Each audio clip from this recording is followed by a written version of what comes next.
Hello.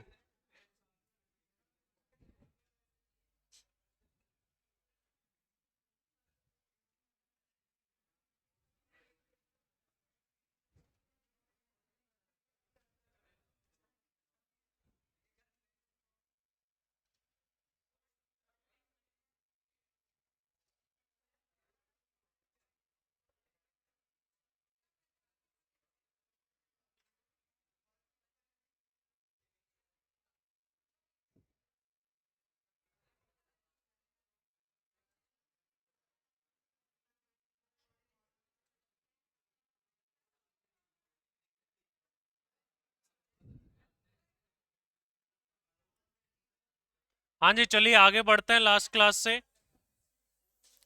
So last class में हमने start किया था सप्लाई। सप्लाई के बारे में अपन ने कुछ बेसिक बातें जान ली थी। सेक्शन 9 अपन पढ़ रहे थे सप्लाई के अंदर। उसी में आगे बढ़ते हैं। सेक्शन 9 सबसेक्शन 1 अपन ने पढ़ लिया था, 2 अपन ने पढ़ लिया था और 3 भी अपन ने पढ़ लिया था।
हाँ जी, तो अपन ने सेक्शन 9 सबसेक्शन 1 में देखा था कि ये लिखा हुआ था कि इंट्रा स्टेट सप्लाई के ऊपर जो है सीजीएसटी लगाया जाएगा।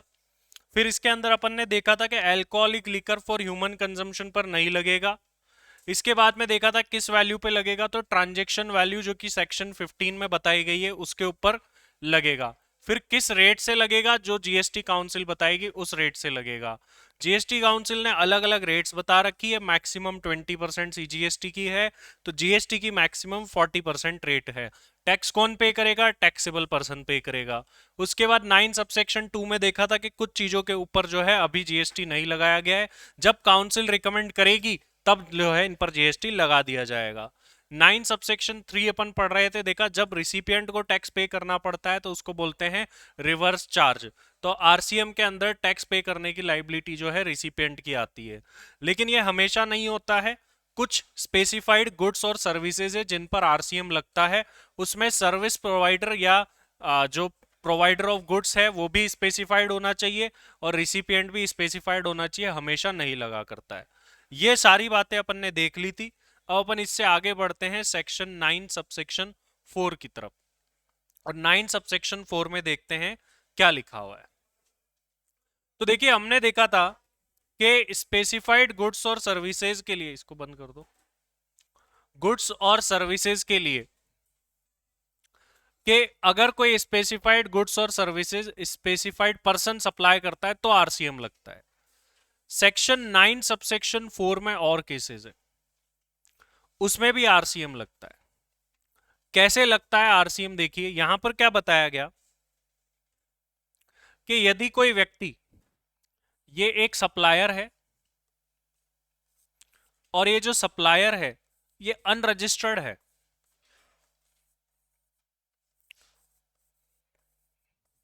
ये अनरजिस्टर्ड सप्लायर है। इसने सप्लाई करी एक्स लिमिटेड को, जो कि रजिस्टर्ड रिसिपिएंट है।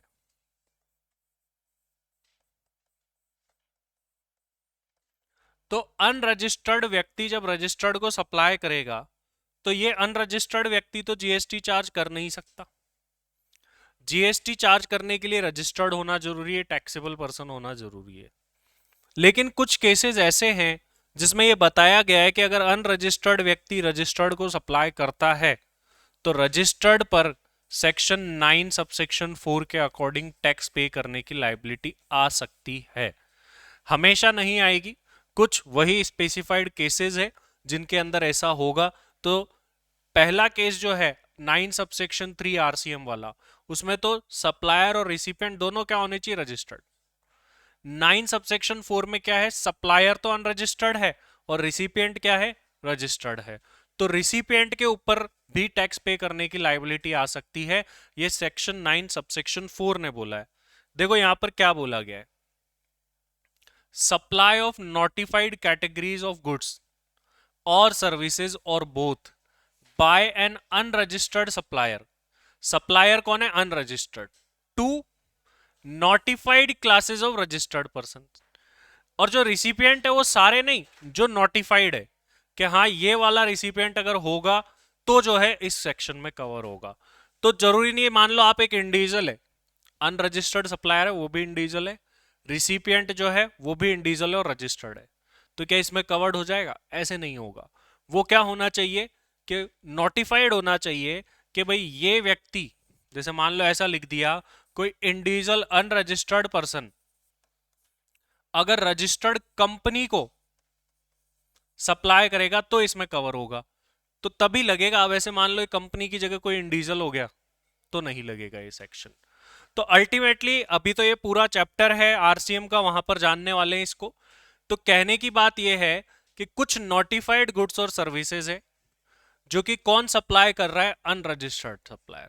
किसको कर रहा है, नोटिफाइड रजिस्टर्ड पर्सन को कर रहा है।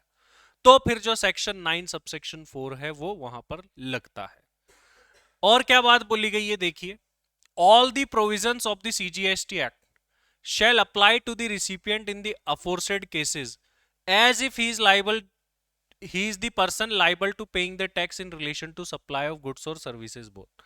इसका मतलब क्या है देखिए, यहां पर यह कहना चाह रहा है कि जनरली तो क्या होता है, जो सप्लायर होता है उसके ऊपर जीएसटी के सारे प्रोविजंस लगते हैं, उसको रिटर्न फाइल करना है, उसको टैक्स जमा कराना है।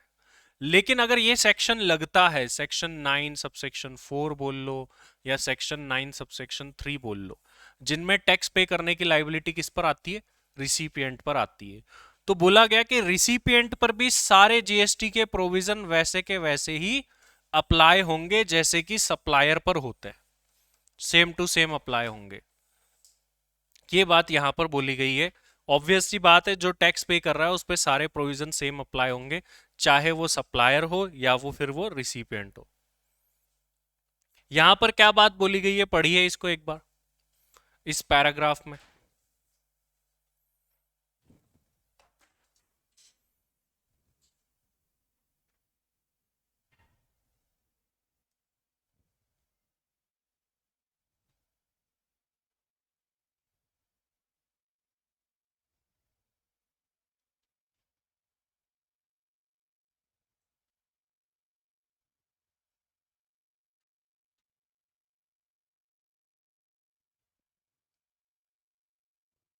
क्या बोला गया, नॉर्मल सी बात है देखिए,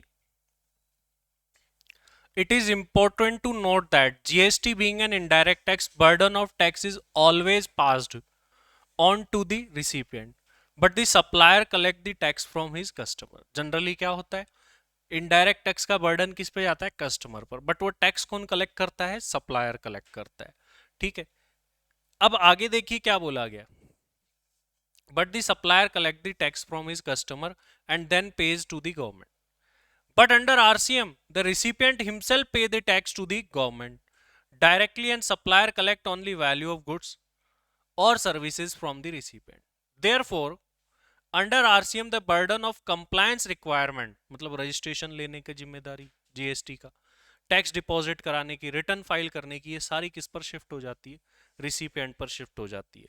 तो देखो इस सेक्शन का ओवरऑल कंक्लूजन क्या निकला, अब वो अपन देख लेते हैं। तो ये सेक्शन 9 सबसेक्शन 4 था। 9 सबसेक्शन 4 में क्या बात बोली गई है, देखिए।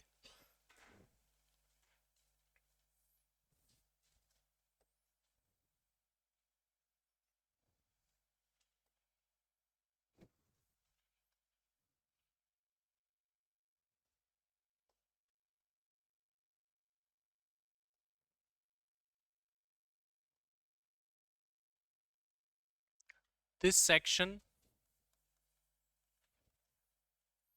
will apply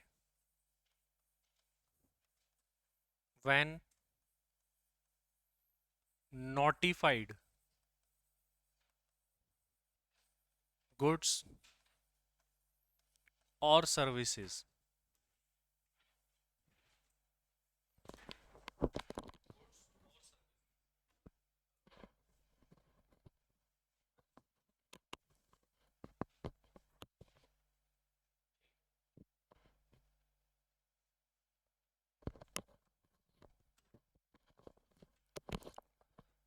notified goods or services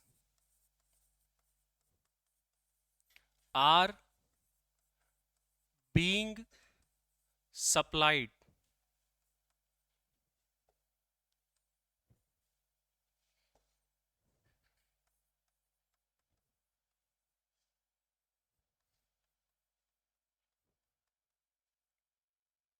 by unregistered person to notified class of registered person. हर एक रजिस्टर्ड पर्सन पर नहीं लगेगा, वो भी नोटिफाइड होना चाहिए रजिस्टर्ड।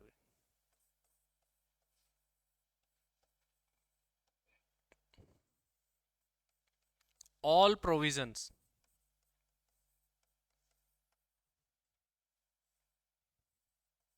of GST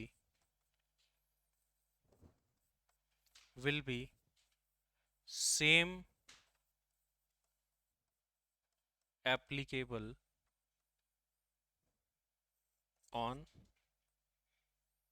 recipient।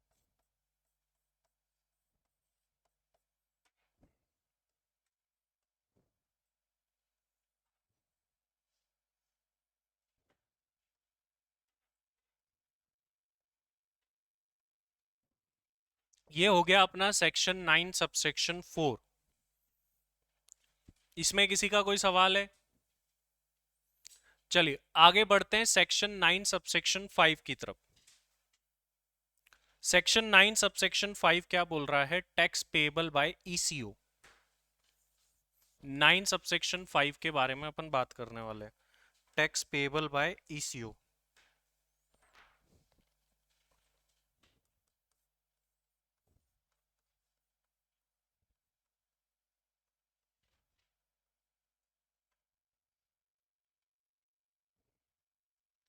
अब ये 9 सबसेक्शन 5 क्या बोल रहा है, देखिए ध्यान से समझिए। आपको क्या करना है, जयपुर के गोपालपुरा एरिया से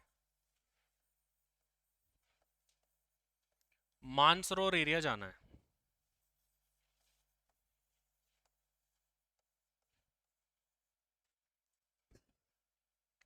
अब गोपालपुरा एरिया से मानसरोवर एरिया जाना है और आपको इसके लिए कैब बुक करनी है। कैब कैसे बुक करोगे, सवाल ये। पहला तो ये है कि आप रास्ते पे खड़े हो जाओ, बोले रुक जा रुक जा, ठीक है, कैब वाला नहीं रुकेगा वैसे, है ना। वो तो क्या होगा, डायरेक्टली आप ऑटो ले सकते हो। बस से जा सकते हो, बहुत सारे तरीके हैं जाने के, खुद की गाड़ी है तो उससे जा सकते हो। लेकिन क्या कैब बुक करनी है तो ऐसे बोले बोले मुझे कैब बुक करनी है इधर आ, ठीक है, ऐसा नहीं होगा। कैब बुक करने के लिए आप क्या करोगे, किसी ना किसी ऐप पर जाओगे। जैसे मेनली कैब में जो है उबर एंड ओला, ये दो ऐप चलते हैं। इन दोनों ऐप में से आप किसी ना किसी पर जाएंगे,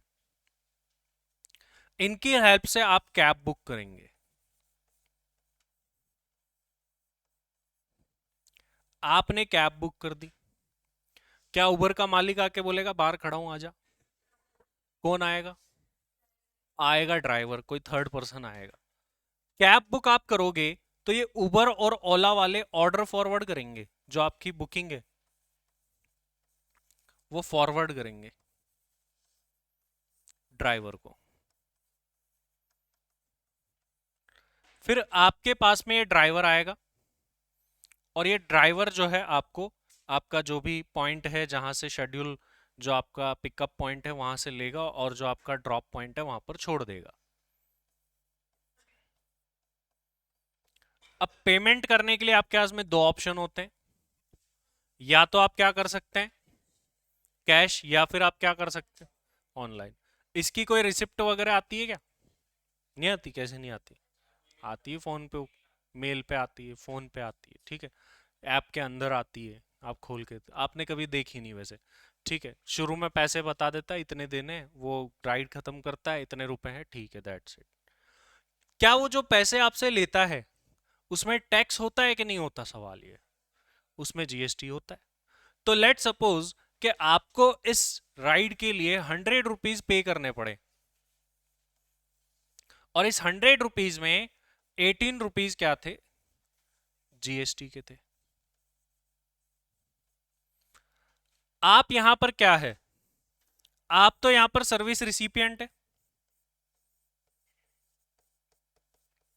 आपको सर्विस दी किसने है? ड्राइवर ने दी है आपको।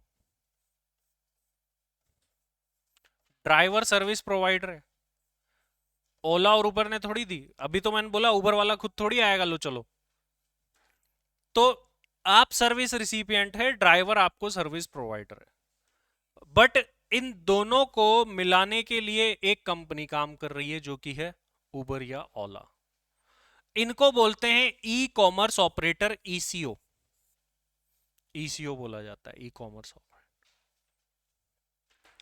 अब आप यहां पर देखिए हुआ क्या। ऐसे और भी काफी सारे केसेस है, ये तो एग्जांपल के लिए अपन ले रहे हैं। अब आपने तो जीएसटी दे दिया जितना रुपए आया। अब क्या है, ड्राइवर क्या करे? बोले अब मैं जीएसटी डिपार्टमेंट जा रहा हूँ, ये 18 रुपए जमा करा। ऐसे करेगा? पॉसिबल नहीं है। और ड्राइवर कितने ज्यादा है? पॉसिबल, और ये ना ये रजिस्टर्ड है। तो पहली बात तो देखो, और हम क्या करें? आप सोचो हम जीएसटी जमा कराएंगे, हम कैब में ही नहीं जाएंगे इस चक्कर। बोले यार उसमें तो रिटर्न भरनी पड़ती, मैं तो नहीं जाऊंगा कैब में। ये हो जाएगा सबका। तो ना तो हम जा सकते हैं, हजारों लाखों करोड़ों लोग कैब में जाते हैं, तो वो कैसे भरेंगे? ड्राइवर भी नहीं भर सकते उसको, ना तो इतनी नॉलेज है, दूसरा ड्राइवर भी बहुत ज्यादा नंबर में। तो सरकार ने बोला कि ऐसे आदमी को पकड़ा जाए जो इन दोनों के बीच में है और वो कम है। तो आज तो ये उबर तो एक कंपनी तो है, सरकार को इसके पास जाना है। इनसे लेना हो तो कितने लोगों के पास जाना पड़े। तो इन केसेस में क्या किया सरकार ने, ऐसे केसेस में जीएसटी पे करने की लाइबिलिटी डाल दी ईसीओ के ऊपर। इन केसेस के अंदर आपको जीएसटी पे करना होगा, इलेक्ट्रॉनिक कॉमर्स ऑपरेटर। ऐसे ही आप देखो अर्बन क्लैप एक ऐप है, ठीक है, होटल बुकिंग के लिए गो आईबीबो, ओयो, ऐसे काफी सारे ऐप्स है। अब होता क्या है उसके अंदर, जैसे मान लो अर्बन क्लैप पर आपको कोई एसी इंस्टॉलेशन के लिए बुलाना है, तो आपने अर्बन क्लैप पर रिक्वायरमेंट डाली। अर्बन क्लैप वाला क्या करेगा भाई, अपनी रिक्वायरमेंट फॉरवर्ड कर देगा और वो आ जाएगा, वो एसी इंस्टॉल कर देगा। तो अर्बन क्लैप भी क्या हुआ यहाँ पर, ईसीओ हुआ। जैसे ओयो है, अब ओयो का होटल है कोई, तो आप क्या करोगे, ऐप से बुक करोगे उसको। ऐप से बुक करके अब वो एक आपको और होटल वाले को मिलाएगा। ऐसे ही गो आई बीबो वाला करेगा, ऐसे ही मेक माई ट्रिप वाला करेगा। ये सब क्या होते हैं, ई कॉमर्स ऑपरेटर होते हैं। तो इन सिचुएशंस में सारी की सारी जिम्मेदारियां क्या है, ई कॉमर्स ऑपरेटर के ऊपर डाल दी गई है। तो सेक्शन 9 सबसेक्शन 5 को देखिए पढ़ते हैं क्या बोल रहा है सेक्शन 9 सबसेक्शन 5? यहां पर देखिए, tax payable by the electronic commerce operator on notified services. Services notified बहुत सारी है जिसको अपन आगे जाकर के पढ़ने वाले हैं, जैसे हमने आपको अभी एग्जांपल दिया, ओला, उबर, ठीक है, ये क्या हो गई, कैब वाली सर्विसेज हो गई। इसी तरीके से अर्बन क्लैप, ओयो, गोआईबीबो, ये सब उसके अंदर आते हैं नोटिफाइड सर्विसेज में। देखिए यहाँ पर क्या है, द गवर्नमेंट में notify specific category of services. यहां पर ओनली एंड ओनली सेक्शन में सर्विसेज को ही नोटिफाई किया जा सकता है और किसी को नोटिफाई नहीं किया जा सकता। पहली बात, गुड्स का पावर यहां पर नहीं है, गुड्स को यहां पर नोटिफाई नहीं किया गया है किसी को भी। The tax on intra state supply, intra क्यों लिखा है, क्योंकि अपन सीजीएसटी एक्ट में है। यही सेम सेक्शन आईजीएसटी में भी है, वहां पर 5(5) है सेक्शन, अभी आगे आ रहा है, वहां पर इंटर लिख दिया, बस इतना सा फर्क है। Supply of which shall be paid by the ECO, e commerce operator, if such services are supplied through it. Such services shall be notified on the recommendation of GST council, जो कि कर भी रखी है। Here only services, only services cover है, goods covered नहीं है, can be notified by the government under section 9(5). क्या ऐसी कोई सर्विसेज है जिसको नोटिफाई किया गया? बिल्कुल, जिसको हम आगे डिस्कस करने वाले हैं। इसमें कौन कौन सी आ गई, जैसे ओला उबर आ गए इसमें, इसके अंदर। इसके अलावा इसमें अर्बन क्लैप आ गया, और इसके अलावा होटल वाले आ गए, हाँ वो भी आ गए, जोमेटो स्विगी भी इसी में। तो इन सब में क्या है, ई कॉमर्स ऑपरेटर के थ्रू आज जोमेटो और स्विगी है, तो वो थोड़ी ना आपको खाना बना के भेजते हैं। जोमेटो थोड़ी ना खाना बना रहा है, खाना तो कोई रेस्टोरेंट बना रहा है, उसको लेकर के एक व्यक्ति आ रहा है। आप कहाँ गए, अब रेस्टोरेंट में नहीं गए, आप डायरेक्टली उनके ऐप पर गए। ये सब ऐप बेस्ड कंपनीज है। ये कैसे कमाती है, बस पर ऑर्डर पर चार्ज करती है, या डिलीवरी के जो पर्सोनल होते हैं उनको ये हायर कर लेती है।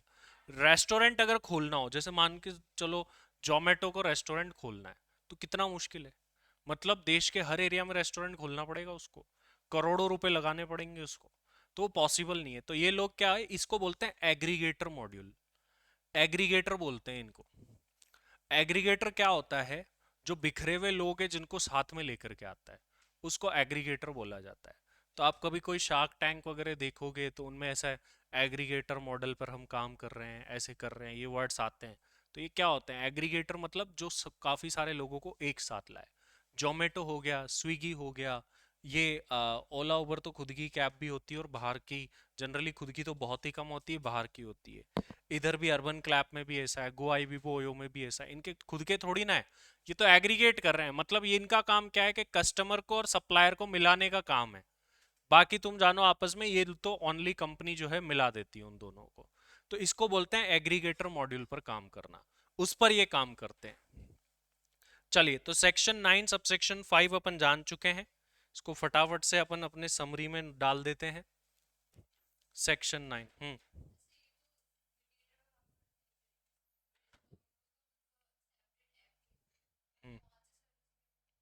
अगर किसी का सेपरेट ऐप है तो डायरेक्ट हो गए बायर और सेलर, तो फिर तो सप्लायर ही जो है टैक्स पे करेगा, उन पर नहीं लगेगा आरसीएम। जब बायर और सेलर दोनों एक ही है तो नहीं लगेगा। ये 9 सबसेक्शन 5 किसकी बात करता है, ईसीओ की बात करता है, ई कॉमर्स ऑपरेटर, जो एग्रीगेटर की तरह काम कर रहा है। आप डायरेक्टली काम कर रहे हैं तो नॉर्मल सेल ही तो हुई। जैसे मान लो आपको क्लासेस लेनी है, एक तो आप मेरे पास डायरेक्टली आ जाओ और एक ऐप से ऑर्डर कर दो, बात तो एक ही हुई, ठीक है। लेकिन वहीं आप किसी और ऐप पर जा रहे हो और वहां से मेरी क्लासेस ऑर्डर कर रहे हो, तो बात अलग हो गई, ठीक है। तो ये दोनों चीजें अलग अलग होती है, सेपरेट। अब बाकी सर वो ऐप वाले में आरसीएम लगेगा कि नहीं, वो डिपेंड करता है क्या वो सर्विस नोटिफाइड है या नहीं आरसीएम के अंदर, तो लगेगा, वरना नहीं। अभी अपन ईसीओ की बात कर रहे हैं, ये आरसीएम भी नहीं है, इसमें थर्ड पर्सन है, इसमें रिसिपिएंट भी नहीं दे रहा टैक्स, इसमें सप्लायर भी नहीं दे रहा, इसमें तीसरा पर्सन टैक्स दे रहा है।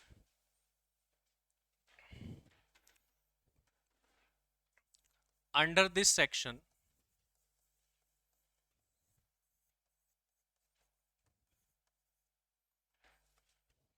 tax will be paid by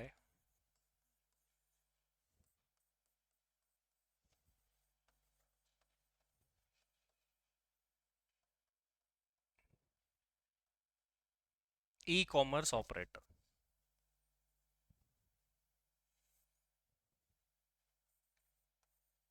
not by supplier or recipient.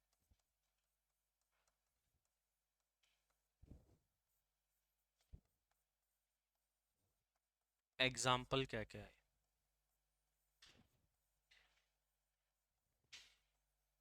ओला हो गए, उबर हो गए, ओयो हो गया।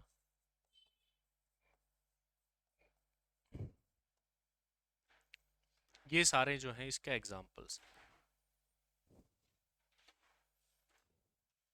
सर सेक्शन याद रखने होंगे, बिल्कुल याद। जीएसटी में ज्यादा सेक्शन ही नहीं है, मुश्किल से 15-20 सेक्शन याद करने हैं।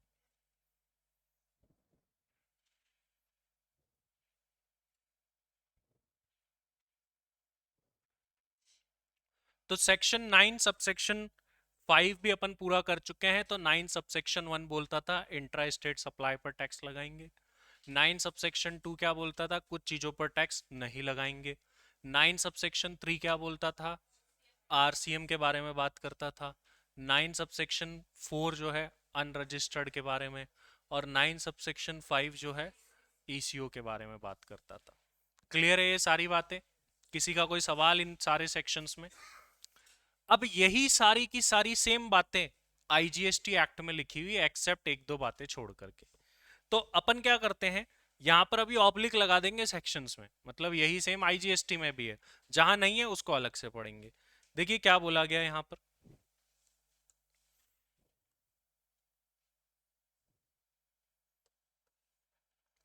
पहली बात तो यह कि अब अपन आईजीएसटी एक्ट में एंटर हो रहे हैं। अब आईजीएसटी के लिए एक बात तो अपन को पता है, किस पर लगता है IGST? Inter state supply of goods और सर्विसेज के ऊपर लगता है। यही सेम बात जो है 9 सबसेक्शन 1 करेगा। जैसे यहां पर सर्विस प्रोवाइडर देखो राजस्थान में बैठा है, वहीं सर्विस रिसिपिएंट जो है महाराष्ट्र के अंदर बैठा है, तो ये इंटर स्टेट सप्लाई हो गई। और इंटर स्टेट सप्लाई पर क्या लगता है? आईजीएसटी। टेक्निकली अगर मैं बोलूं इसको, तो जब supplier and place of supply different state में हो तो आईजीएसटी लगता है, और जब सप्लायर और place of supply same state में होते हैं तो सीजीएसटी एसजीएसटी लगता है।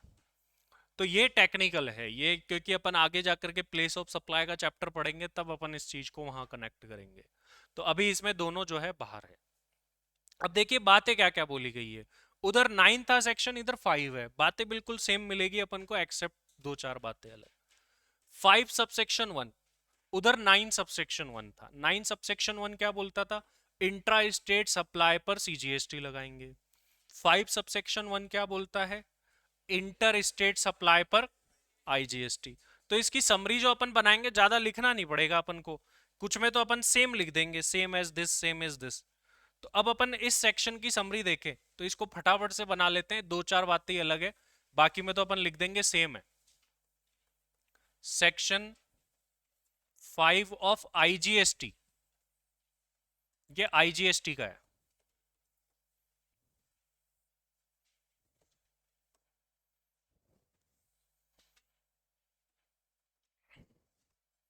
सबसे पहला section,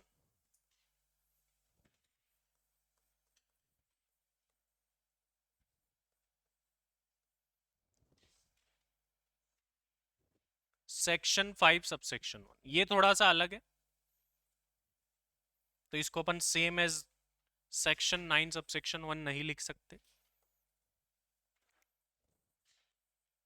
IGST will be charged on interstate supply of goods और सर्विसेज।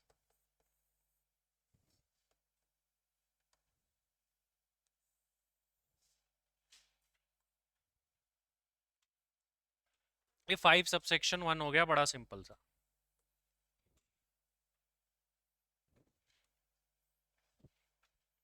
अब देखिए सबसेक्शन 2 क्या बोलता है।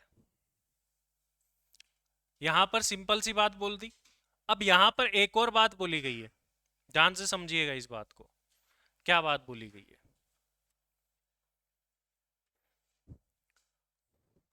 मान लीजिए यूएसए से हम कोई चीज इंपोर्ट कर रहे हैं इंडिया में, कौन सी टैक्स लगेगा इसके ऊपर? कस्टम ड्यूटी लगेगी इस पर। कहां मिलती है कस्टम ड्यूटी लगाने की पावर? कितने नंबर एंट्री है? Entry number 83। कौन सी लिस्ट की? यूनियन लिस्ट की। गवर्नमेंट को पावर मिलती है वहां से। तो कस्टम ड्यूटी लगेगी इसके ऊपर, इंपोर्ट के ऊपर। अब इंपोर्ट पर क्या होता है कि अलग अलग टाइप की कस्टम ड्यूटी लगती है। एक तो बेसिक कस्टम ड्यूटी,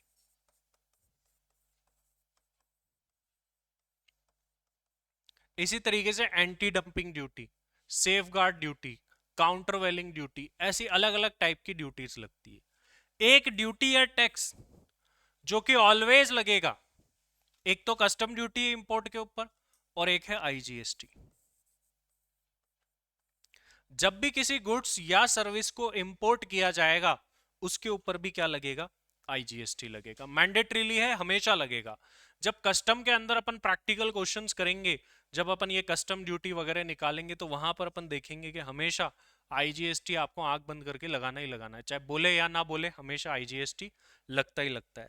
तो क्या हम अब इस बात में एक और बात जोड़ दे? क्या जोड़ दे बताओ?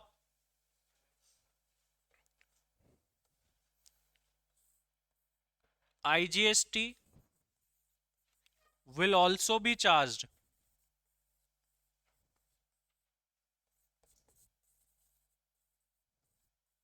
on import of goods and services.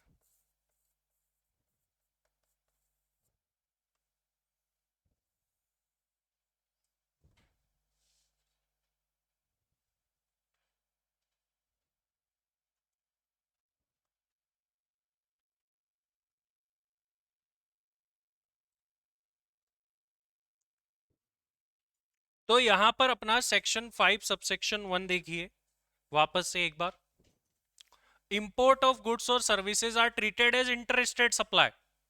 Therefore, for the goods imported into India, IGST shall be levied and collected as per Section 3 of Custom Tariff Act 1975. In additional duty shall be as per the Custom Tariff Act, जो कि custom में पढ़ेंगे ये सारी बातें, and the value shall be determined as per the said act. In the other words, IGST shall be levied additional duty of custom in addition to basic custom duty under Custom Tariff Act. IGST किस value पर लगेगा? ये सारी बातें कहाँ लिखी हुई है? कस्टम्स में। इंपोर्ट एक्सपोर्ट का सारी डीलिंग किसमें? कस्टम में। तो वो कस्टम के अंदर अपन देखेंगे कि आईजीएसटी कितना लगेगा, कैसे लगेगा। वैसे आईजीएसटी हमेशा 18% की रेट से लगता है इंपोर्ट पर। तो जब भी अपन कस्टम्स के अंदर प्रैक्टिकल क्वेश्चंस करेंगे, वहां पर अपन को वैल्यू निकालनी पड़ती है इंपोर्ट की, फिर उस पर कस्टम ड्यूटी लगानी पड़ती है। तो उसके लिए जो ये वैल्यू निकालनी और जो कस्टम ड्यूटी लगानी है, वो जो है वो कहाँ होगी? वो सारी की सारी कस्टम ड्यूटी के अंदर होगी कि वैल्यू कैसे निकालनी है, क्या करना है उसका। आगे एक और बात लिखी है, however the credit of such levy shall be allowed under GST law and thus it is inherently embedded in GST mechanism। मतलब हमने एक बात देखी थी कि सर जब भी जीएसटी पे करते हैं तो उसका क्या मिल जाता है अपने को? क्रेडिट मिल जाता है। तो ये जो आईजीएसटी इंपोर्ट पर पे करेंगे उसका भी मिल जाएगा। ऐसा कुछ स्पेशल बात नहीं है, मतलब नॉर्मली उसका भी मिलता है तो इसका भी मिलता है। क्या? Input tax credit. बाहर से अपन ने कोई चीज इंडिया में मंगाई तो उस पर क्या लग गया? कस्टम ड्यूटी और एक आईजीएसटी। अब उस चीज को हम इंडिया में सेल कर रहे हैं तो उस पर फिर से क्या लगेगा? GST, output GST. अब इस आउटपुट जीएसटी के साथ में हम इनपुट को एडजस्ट कराते थे, तो क्या वो जो इंपोर्ट के ऊपर हमने आईजीएसटी पे करा था, क्या उसको एडजस्ट करवा सकते हैं? क्रेडिट ले सकते हैं? आंसर इज यस, ले सकते। सर वो कस्टम ड्यूटी का भी ले सकते हैं क्या? नहीं, उसका नहीं ले सकते। ओनली आईजीएसटी जो आपने पे करा है उसका क्रेडिट आप ले सकते हैं, एडजस्ट करवा सकते हैं इसको। आगे क्या बोल रहा है? आगे वही सेम बातें बोल रहा है कि ये alcoholic liquor for human consumption पर नहीं लगेगा। अच्छा, आईजीएसटी किस वैल्यू पर लगेगा? ट्रांजैक्शन वैल्यू पर लगेगा, वही जो सेम बात है। और ट्रांजैक्शन वैल्यू कैसे निकलेगी? वो सेक्शन 15 में। और सेक्शन 15 कहां का रेफर कर रहा है? ये सीजीएसटी एक्ट का, क्योंकि उधर ही बताया गया है ट्रांजैक्शन वैल्यू कैसे निकलेगी। फिर जीएसटी किस रेट से लगेगा ये कौन बताएगा? काउंसिल बताएगी। आईजीएसटी की मैक्सिमम रेट कितनी होगी? 40, क्योंकि आईजीएसटी में डायरेक्टली जो है दोनों इंक्लूड रहते हैं, इसलिए इसकी मैक्सिमम रेट 40% होगी। टैक्स कौन पे करेगा? Tax shall be collected in such manner as may be prescribed and shall be paid by the taxable person. बाकी सारी की सारी बातें क्या है? सेम है। तो अपन यहां लिख देते हैं other provisions are same. Other provisions are same as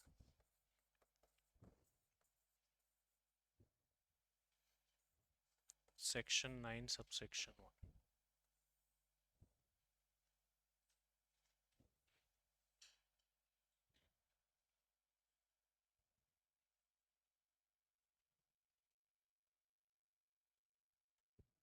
तो ये हो गया अपना सेक्शन 5 सबसेक्शन 1। अब हमको जाना है अगले सेक्शन की तरफ।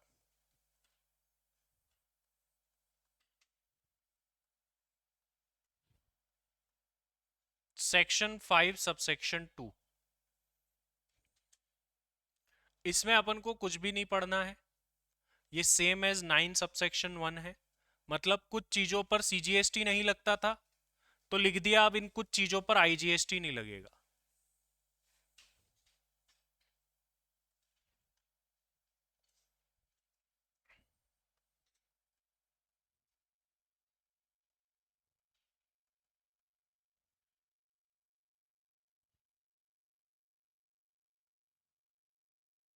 लेकिन एक बात ध्यान रखना, इंट्रा जो है वो किससे रिप्लेस हो गया होगा? इंटर से। इंट्रा जो रिप्लेस हो गया होगा इंटर से, क्योंकि वहां लिखा है CGST will not be charge on intra state supply of following goods और सर्विसेज। गुड्स लिखा था वहां, यहां पर क्या लिखेंगे? IGST will not be charge on supply of following goods. तो इस बात का ध्यान रखना है कि उधर इंट्रा और सीजीएसटी वर्ड यूज हुआ होगा, इधर inter and IGST word use हुआ होगा।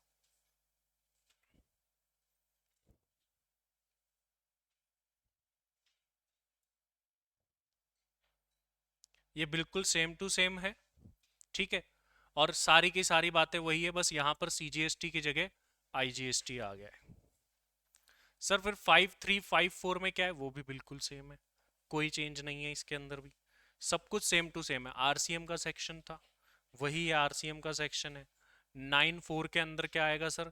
94 में अनरजिस्टर्ड टू रजिस्टर्ड वाला, फिर 55 में ईसीओ वाला, सारी बातें सेम टू सेम है इसके अंदर, कोई भी चेंज नहीं है। तो अब अपन को ज्यादा इसमें मेहनत नहीं करनी पड़ेगी। Section 5 subsection 3।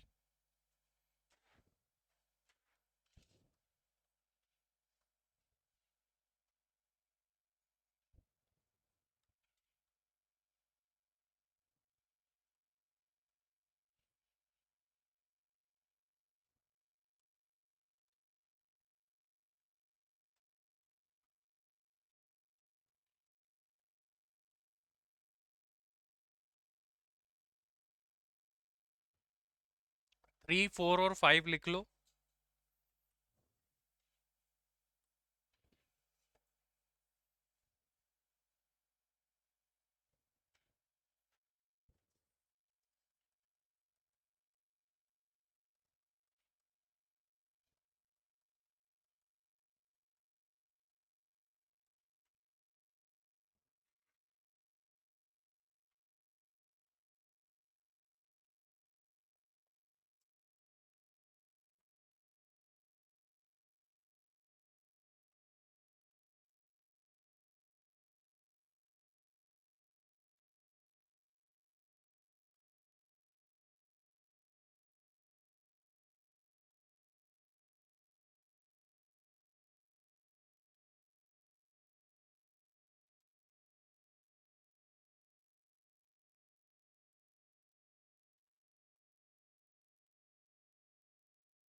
तो इसमें सिर्फ और सिर्फ नई चीज ये है इंटर स्टेट और इंपोर्ट वाली, बाकी सारी की सारी बातें जो है सेम।